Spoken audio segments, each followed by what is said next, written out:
Clear? So let's fix our groupings. Ate, let's help people. So 3. Ayan, sige, ganyan. 3. Alright, and then 3 dito. Sige po, let's fix. Group number, teachers. Move forward. Ayan. Sige po. Okay, yung nasa likod, akyat kayo sa stage. Right. Okay, blockings tayo.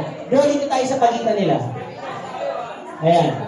Straight lang, straight. Dito mo nakaharap, Ayan. Teacher, abati kayo ng konti. Okay.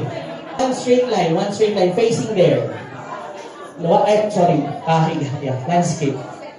One. Line. Teacher, straight line na po tayo, straight line. One straight line. Yeah. Okay po. Straight landscape. Yeah. Okay guys! Pikit na po tayo.